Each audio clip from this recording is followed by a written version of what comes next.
What if the brightest star in the sky was never a star at all, but a piece of shrapnel thrown from an explosion, glowing as it fell? He stared up at the night and told himself that light is light, whether it is born from fusion or fire. He told himself that purpose is purpose, whether it is rooted in wonder or in hunger. He told himself many things, because men who refuse to sleep need stories strong enough to keep them awake.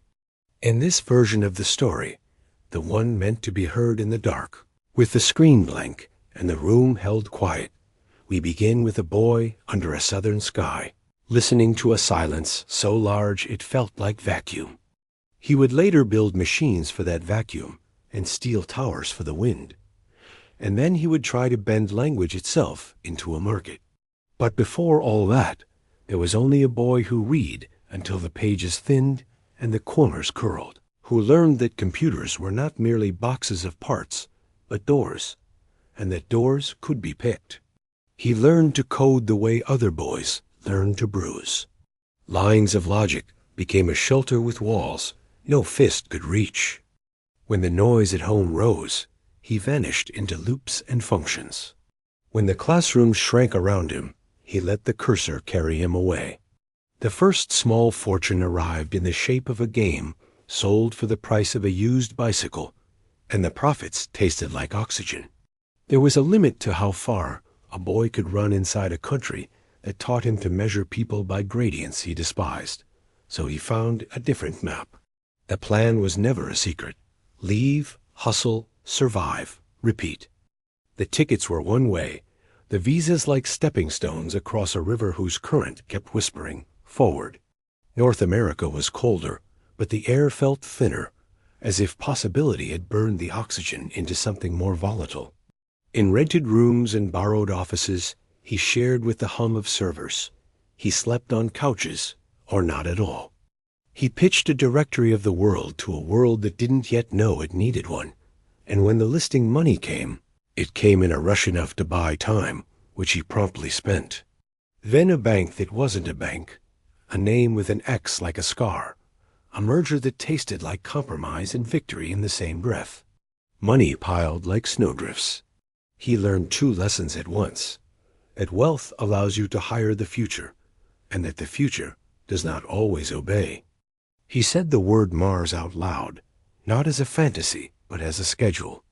Everyone laughed, which is how you know you're on the right coordinate if your compass is calibrated to skepticism. Rockets blew apart in seas of blue. He watched failure become footage, replayed from 1,000 angles, each explosion a sermon about arrogance or about iteration, depending on whether you are inside the circle or out. He nodded at the critics and told the engineers to bring him a different answer. When the fourth flight finally held together like a clenched jaw, a door swung open in the bureaucracy of the stars. A contract arrived with the weight of a promise, and the hangar echoed with applause loud enough to bury every previous silence. Success is a solvent. It dissolves doubt until only ambition remains. At the same time, because the story of ascent is never linear, there was a factory that refused to become a cathedral. He wanted to build a car that could break oil's old grip without asking permission from legacy. The machines he ordered were meant to dance in perfect choreography. Instead, they hesitated, shuddered, stopped. The line backed up like a clogged artery.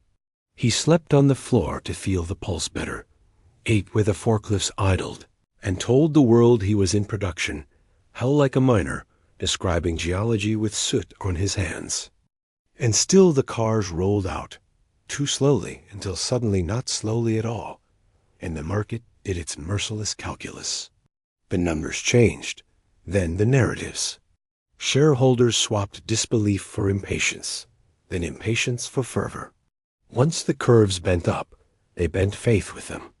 With triumph came the tax that always arrives disguised as choice.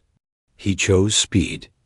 He chose to speak with the world in real time, to treat a timeline like a bloodstream, to carry thoughts unedited from skull to screen. Some thoughts landed like flares, others like flints carelessly tossed into dry grass. A sentence could move billions. A phrase could invite guardians of markets to sit across from him and demand the difference between vision and manipulation be paid in signatures. Settlements have the taste of medicine. Better than the illness, worse than being fine. He swallowed, called it a distraction, and returned to the assembly line, the launch pad, the restless architecture of his own mind. He believed that technology was gravity pulling humanity forward, whether it wanted to fall or not. He said that if the species failed to become multiplanetary, it would be like a child who never left home. He said the grid could be unshackled from dead things pulled from the ground. He built roofs that shimmered like quiet seas and batteries that held storms in boxes. He hired people who would sprint, then hired more people to replace the ones who could not sprint forever. Tolerance for friction began to look like indifference to pain. Some called it necessary hardness. Others called it a habit. The truth, as ever, crouched in the middle distance, watching. When the rockets landed themselves with legs like praying mantises, and the cars drove themselves better than most people in better moods, the narrative passed through a membrane. He was no longer merely a founder. He was an archetype, either the savior of civilization's forecast or the avatar of hubris. Cameras do not record the moderate angles of a life like that. They capture the peaks and slips. One headline praised him for daring. Another condemned him for carelessness. He wore both crowns and shrugged both off, hardening into the kind of person who mistakes silence for a permission slip and noise for a dare. Years have a way of hiding the bill until the bottom of the check arrives at a table everyone has forgotten is a table. He had always wanted a platform, a place where the ideas could move at the speed they occurred, where policy and physics could be debated in the same window, where attention itself could be engineered like a product. The network he chose had worn its own masks. What began as a bird song of short dispatches had become a stadium where each shout met 1,000 shadows. Buying it was a riddle written in cash. He paid, and in that instant the building became a mirror. He said he would fix it by breaking it, that he would expose the vacuum tubes of the machine to daylight and replace what he could not repair with something new called everything. He renamed it a letter, an X sharp enough to cut away the past, a promise to build more atop the same bones. Inside, rooms emptied fast. Some left because they were told to, others because the gravity had changed, and they could no longer tell if they were falling or orbiting. He championed a culture he'd always worshipped. Hardcore, midnight emails as moral weather, weekends as a myth told by softer industries. There were messages sent with the haste of a man sprinting and thinking that sprinting is the only way to think. Advertisers studied the new physics and decided to wait outside. Users huddled and shouted.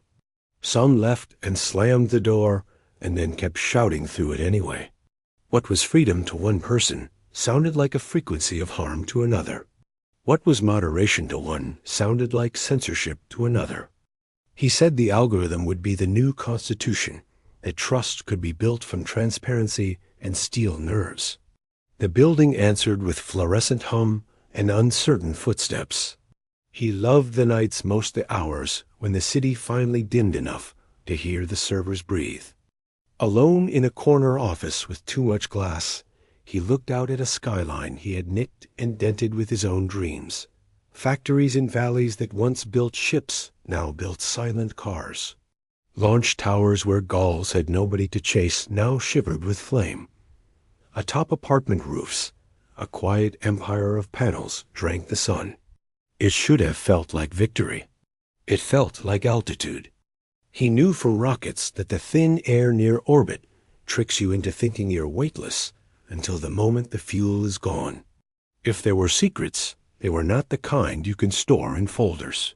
They were the kind that live inside ratios, the number of hours the mind can be stretched without snapping.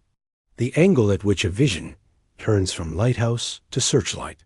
The difference between a leader and a magnet. There were unspoken deals with the self. Trade kindness for speed, trade certainty for courage, Trade rest for one more idea that may fix all the broken ideas. There were people who knew him as only a boss can be known, with respect and resentment threaded into the same rope.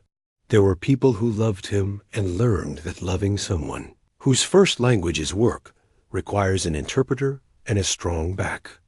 On rare days, he remembered the boy in the southern hemisphere who had once hidden between the stacks at the library and felt that the future was not a time but a place. He wondered if he had reached it, and whether, like every place worth reaching, it had changed the moment his foot touched down. He had wanted the species to survive, and the market to forgive, and the machines to behave, and the words to obey. He had gotten some of what he wanted, and nearly none of what he needed, though he would not let himself say the word need. Need is for people who plan to stop. He still did not. When he stood on the factory floor, the noise braided itself into a single tone he had always trusted, the sound of making. He walked the aisles and touched the steel as if it could feel reassurance. In the test bays, cars woke like animals startled from sleep. In the clean rooms, packs of stored lightning sat in white trays, ready to be slid beneath frames and sent into the world. At the spaceport, the wind tasted of salt and soot, and the launch window stretched like a held breath. Every countdown delivered him back to the only threshold he'd ever loved. 5, 4, 3, 2. Then the gamble becomes a fact, and physics accepts or rejects your prayer. He told himself the platform would find its equilibrium, that the speech would widen without breaking, that the revenues would return when courage proved contagious. He said there is no innovation without friction, and no truth without the right to be wrong in public. He corrected himself. Not wrong, just early. He had lived long enough to know that yesterday's heresy is tomorrow's standard, and he was constitutionally unable to recognize the moments when the opposite applies. If the public tired of him, another launch would remind them. If the market punished him, another quarter would forgive. If the building muttered, silence it with action. He had courted risk for so long that the two of them had become indistinguishable from commitment. On a late evening when the fog made the city look like a planet still cooling, he stopped in the doorway of a conference room whose glass still showed the ghostly adhesive of a logo peeled away. The letter that remained was not an X but a cross, the negative of what had been, a reminder that subtraction is also a design choice. He looked at it and thought of all the affirmations he had spoken out loud. We will make life multiplanetary. We will accelerate the transition. We will rebuild the conversation. He tried to remember the last time he had promised anything smaller than a civilization. He could not. There are moments when even the tireless must confront the question that stalks invention like a shadow. To what end? He had given the species different roads out of different traps: the trap of gravity, the trap of carbon, the trap of silence. And yet he felt a new trap assemble itself inside his rib cage, built from applause and outrage, hammered into a cage by his own hands. He pressed his fingers to the glass until the leftover glue printed an X on his skin, and he laughed once, not softly. He knew that the next act would cost him, and that the bill would be paid not in cash, but in rooms that would empty, in investors who would decide that patience is a currency better spent elsewhere, in nights that would lengthen, even as the days refused to shorten. He had always preferred to pay in himself. What if the greatest empire you ever built was founded on a secret you could never reveal? The secret that the engine inside you does not run on triumph, but on doubt. And that if the world ever stopped arguing with you, you might stop at last? He looked down at his marked hand, then at the city he had set on rails, then up at a sky that would not stop inviting him to test it. Somewhere, the countdown began again. He closed his eyes, listening for the number he feared most. 1. He didn't fear the word failure. He feared the word finished. But the world has its own dictionaries, and in them, the definitions are always written by consequence. The platform he had renamed became a storm glass, cloudy with every breath that touched it. Each change he made sent miniature quakes through timelines and boardrooms and kitchen tables where people had learned to sip news like coffee daily, hot, sometimes bitter, always necessary. He had opened the machine and shown its wiring. He had promised that truth would flourish in the open air. Instead, he watched as the oxygen fed every flame at once. The engineers told him, gently at first, and then with the brittle patience reserved for family. That speech was not a physics problem. He told them everything is a physics problem if you hold it long enough. In the cavernous stillness of a late-night all-hands, his voice grated against the acoustics like a whetstone. He explained the new vectors, the cuts, the bets. He told them that volatility is the down payment on progress. Eyes darted toward exits. The ones who stayed were the ones who believed, or the ones who had learned to breathe thinner air, or the ones who could not imagine not running anymore. He looked at their faces and felt the old, dangerous clarity. If he could shoulder enough of the weight himself, the structure would hold. He had been right before. He might be right again. The irony, clean as glass, was that the platform built to distribute attention turned his own attention into shrapnel, cutting at everything else he touched. The factory noticed first. Machines do not need fathers, but they miss their guardians. Margins narrowed the way rivers narrow, after a long drought imperceptibly, at first, and then all at once. Every rumor about distraction became a number, and every number became a sentence issued by people whose patience was measured in quarters and careers. He moved between launch towers and litigation, between boardrooms shaking with controlled politeness and data centers humming like restrained thunder. The calendar became a list of triage decisions. Somewhere, a mission slipped. Somewhere else, a promise lagged by a quarter turn of the wrench. He told himself that endurance was a strategy. He told himself that a life built from bets accepts that some chips will vanish. The market, which had once believed in him like a creed, blinked. He remembered a lesson from rockets. When a system fails, it fails at the seams. He had always believed that he could be the seam stitched across disciplines, across industries, pulling threads so tight that nothing escaped. But the human seam frays first. A child's recital missed becomes a metaphor, and metaphors, in his world, grow teeth. An old friend calls, and he lets it ring out, and the silence hardens into a habit. You do not lose people in avalanches. You lose them grain by grain. He watched certain rooms fill with wary politeness. He noticed the jokes stop resolving into laughter. He felt the oxygen change in relationships that once gave him back his own edges. He had wanted to save the species. He had not wanted to become a man others survived. He would not call it a fall. Falls are terminal. He would call it gravity rediscovered, contracts slowed. Regulators warmed their hands at hearings, arranged to look like rescue missions and feel like trials. An algorithm pushed one kind of chaos and buried another. He answered with math and conviction, and, sometimes, apology. Critics threaded his mistakes into a tapestry, and those who had defended him grew tired of explaining the pattern. His defenders asked for miracles, and he delivered only machines. Which is to say, he delivered exactly what he'd promised, and somehow that had become not enough. He could sense, the way sailors sense weather through their knees, that the word inevitable had drifted from his side of the argument to theirs. At the launch site, a night wind dragged the ocean toward him in pieces. He stood on a catwalk and looked down at the architecture of risk.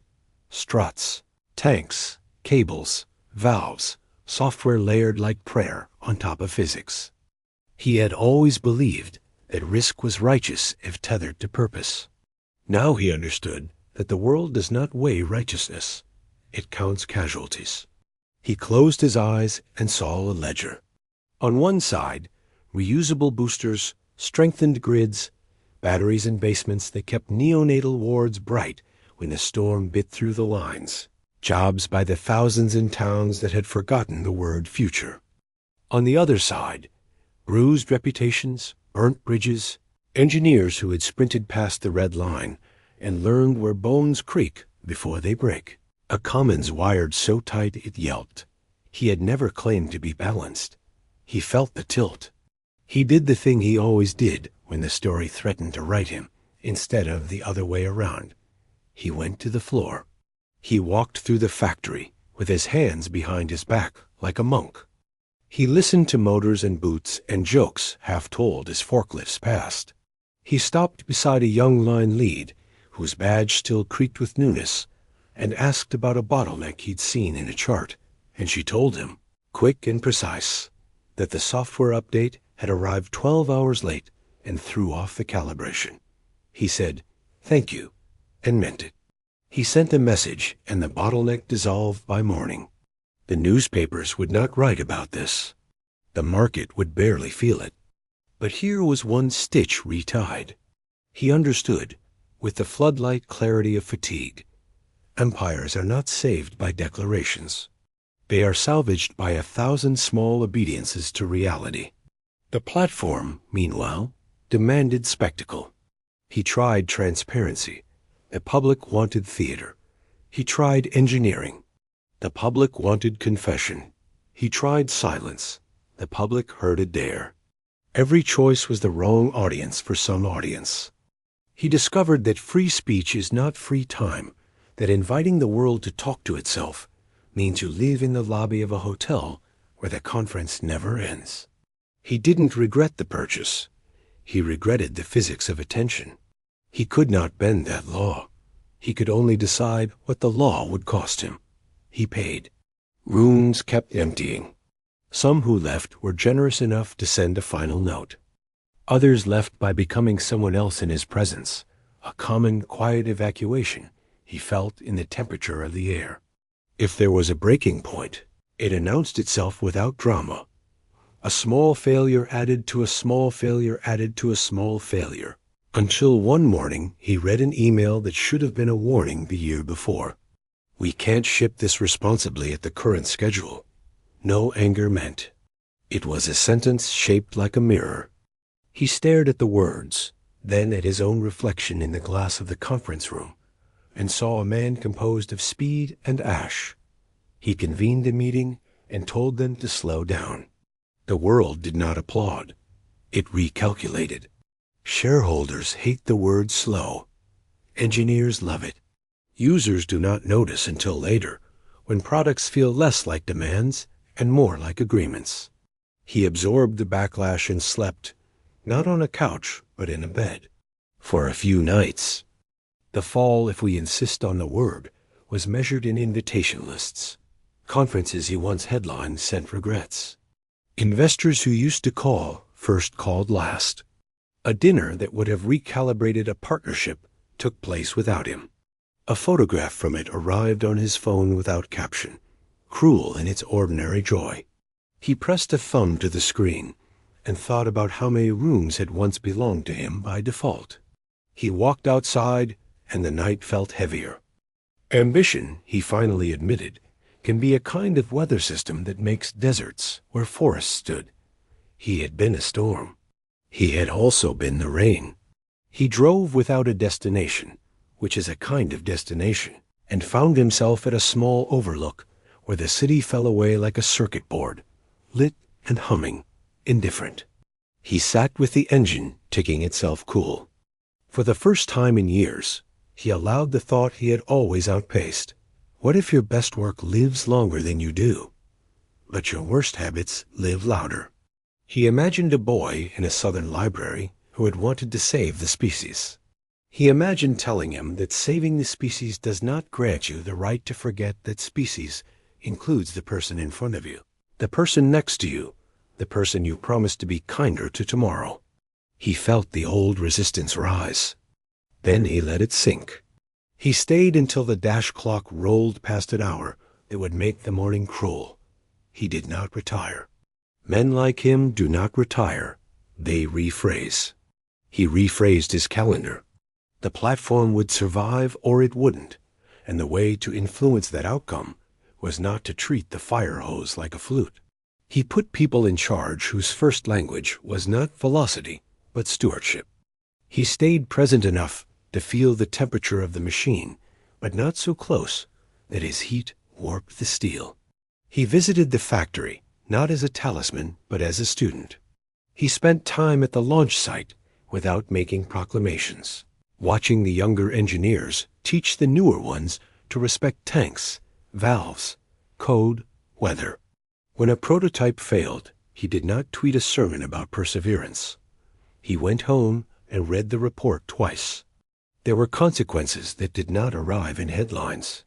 He learned to apologize in sentences that weren't also arguments. He practiced staying in a room after an argument ended, the hardest endurance drill of all. He allowed a meeting to belong to someone else without claiming it afterward in public. He learned that some bridges can be rebuilt with lumber. Others require stone. Others are better left as swim. He reached out to a person he had loved poorly and said the sentence that every contrarian fears, because it has no counter-argument: I was wrong. On the other end of the line, a silence opened that wasn't empty. He did not fill it.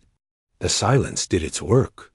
Years later, because consequences and repairs both take years, a rocket rose into a blue so clean it looked newly invented. It carried not only payload and telemetry, but also the accumulated weight of 1,000 course corrections that had nothing to do with thrust. The landing's applause was smaller than in the mythic days, and somehow more honest. He stood with the crew and clapped with them. A man in a borrowed hard hat, anonymous to a stranger driving by the gate, unmistakable to anyone who had ever learned the shape of his signature on a deadline. He felt no euphoria. He felt relief, which is the grown sibling of joy. He drove home under a sky punctured by satellites he had sent up in earlier chapters. He knew better than to mistake the glow for destiny. If you looked closely, the moving points were not crowns, but work orders, drifting and dutiful. He parked and sat in the quiet and let the night enter. He thought about the price of secrets, the lullabies of power, the rooms that had emptied, and the ones that had filled since. He did not suddenly become gentle. He did not become soft. He remained himself, which is both diagnosis and vow. But each morning now, before the sprint began, he repeated a litany: ship carefully, speak carefully, love carefully. The first two were hard. The third was harder. He tried anyway. What if the greatest empire you ever built was founded on a secret you could never reveal? He knew the answer now. You reveal it by living differently. You reveal it by letting doubt be a governor, not a fuel. You reveal it by remembering that empires are the loudest and shortest-lived form of legacy. The quieter forms tools that work, grids that hum, hospitals that do not go dark in storms, apprenticeships that turn into leadership outlast applause. He walked inside. On his desk, a model booster balanced on 3 legs. Beside it, a printed schedule for a line change that would make the sedan quieter on rough roads. Beside that, a handwritten note from a child, crayon thick: thank you for the stars. He smiled, which is to say he exhaled without pain. In the end, there was no summit and no abyss, only a ridge line across which he moved, wary and awake. He had not solved humanity. He had not broken it. He had accelerated some things and slowed others. He had learned that the cost of being heard at scale is the obligation to speak as if the future is listening. He had learned that people are not parts, that platforms are not planets, that even rockets land only with humility. In the morning, he would go back to the factory, and later to the site where towers catch falling fire, and perhaps to an office where attention is measured by the ton. Tonight, he allowed himself the smallest luxury a man of tireless momentum can afford. He stopped, long enough to feel grateful that the engine still turned, and longer still to imagine a world where its power could be measured, not by how far it dragged him from others, but by how precisely it carried them forward.